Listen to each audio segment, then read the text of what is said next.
নমস্কাৰ স্বাগতম জনাইছো আৰবি ভয়েস এণ্ড ব্লগছৰ আজি এটা বিশেষ ভিডিঅ' আৰু বহুদিনৰ মূৰত মানে কি আনবক্সিং ভিডিঅ' কিন্তু এটা কথা কি জানে নাই আজিকালি অনলাইনত বস্তু এটা ললে আনবক্সিং আপুনি কৰিব নোৱাৰে মানে এটো ফ্লিপকাৰ্টৰ পলিসি এটা আছে যেটো মানে কি আনবক্সিং মানে যদি এটা ভাল মানে দামী বস্তু থাকে ইলেক্ট্ৰিক্যাল বস্তু থাকে তেতিয়া হলে কি কৰিব আনবক্সিংটো কৰিব আপোনাৰ ডেলিভাৰী বয়জনে যে পিছত আপুনি ধৰক মোবাইলটো ভিতৰত খুলে মোবাইলৰ হলনে আমি কিবা বেলেগ পাইছো ফিল পাইছো কিবা পাইছো এনেকুৱা বহুত হে হৈ আছে তো তাৰ কাৰণে কি কৰে আজিকালি আপোনাৰ এই ডেলিভাৰী বয়জনে আপোনাৰ আগত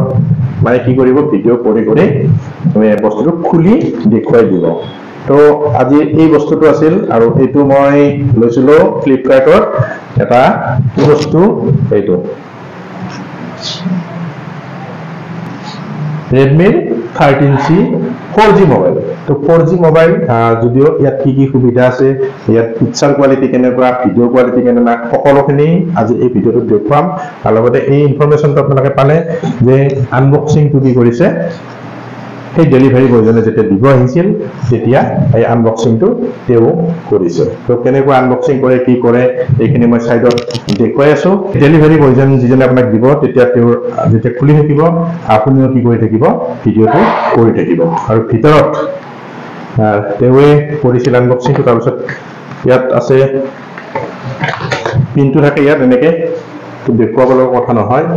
সকলোৱে জানে আৰু মোবাইলটো দেখুৱাইছো আৰু মোবাইলৰ ভিতৰত আছে আপোনাৰ চাৰ্জাৰ এটা কেবলডাল আৰু এই চাৰ্জাৰটো আৰু মোবাইলটো হৈছে এইটো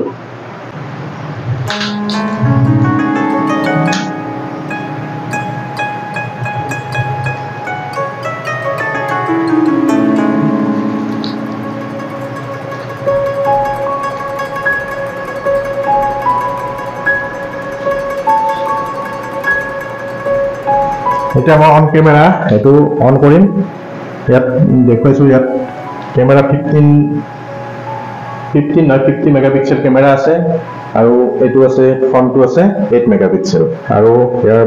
এটো মই অন কৰি আছো অন ক্যামেৰা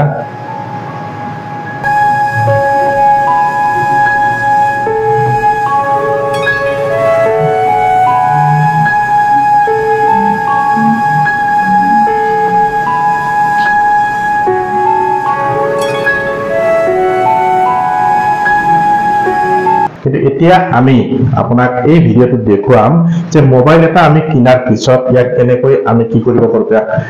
কিছুমান পদ্ধতিৰ জৰিয়তে কি কৰিব লাগে তাক সক্ৰিয় কৰিব লাগে অৰ্থাৎ তাক ব্যৱহাৰৰ উপযোগী কৰিব লাগে যেনে ফোন এটা কৰিবলৈ হলে কি কৰিব লাগিব এনেই আপুনি মোবাইলটো কিনি আনিয়ে এতিয়া এন্ড্ৰইড মোবাইলই হওক বা সেই মোবাইলে হওক এই মোবাইলটো আমি আনিয়ে ব্যৱহাৰ কৰিব নোৱাৰো তাত থকা বিভিন্ন পদ্ধতি আছে যিখিনি পদ্ধতি হয়তো আপোনাক সকলোৱে জানে আৰু যদি নাজানে তে মোবাইল এটা তেতিয়া আপোনাৰ বাবে আজি এই ভিডিঅ'টো আমি দেখুৱাম A to Z প্ৰসেস কেনেকৈ ইয়াক কাৰ্যক্ষম কৰি ইয়াক ব্যৱহাৰ কৰিম প্ৰথমতে আমাক লাগিব এটা আপোনাৰ জিমেইল আইডি মেইল আইডি অৰ্থাৎ মেইল আইডিটো আপুনি থাকিলেহে আপুনি কি কৰিব পাৰিব আপোনাৰ ফোনটো সক্ৰিয় কৰিব পাৰিব যদি আপোনাৰ আগৰ এটা মেইল আছে আপুনি এই মেইল আইডিটো ইয়াত ব্যৱহাৰ কৰিব পাৰিব নাইবা আপুনি নতুন মেইল আইডি এটাৰে এই মোবাইলটো সক্ৰিয় কৰিব লাগিব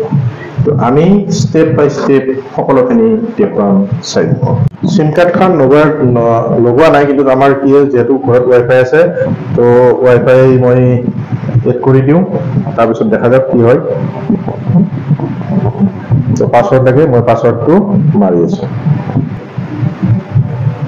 তো মই পাছৱৰ্ডটো ক্ৰিয়েট কৰি ললো আৰু এতিয়া কানেক্ট কৰি দিম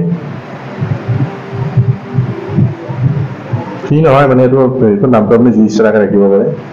নেক্সট কৰি দিলো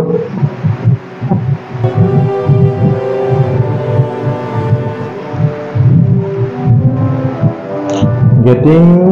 your phone ready. This make a few minutes. তো সিম নাথাকিলেও যেতিয়া আপুনি নেটটো পাই যাব ৱাইফাই থ্ৰু ৱাইফাই তেতিয়া মানে আপোনাৰ কি হৈ যাব ফোনটো লাহে লাহে ৰেডি হৈ আছে